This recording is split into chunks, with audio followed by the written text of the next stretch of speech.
ధర్మించుకున్నారు వారికి ఎదుగుదలమ్మ ద్వైల కాలం కాపాడుగాక ధనం ధాన్యం గోపుత్ర లాభం జగసంవత్సరం చేద్దామాయో ఏమిటి స్వామి ఈ యొక్క రాజ్య భద్రం కోసమే చెప్పేసి ఈ యొక్క సభకు వచ్చినావు కదా.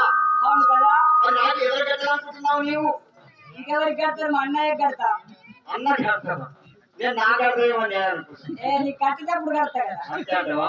సరే అమ్మా నువ్వెవరు నీ పేరేమిటో తెలిపాలి కదా. సరే తెలిపేదాను కదా. తెలుపండి. జై రేణుకా మాతా హగే జై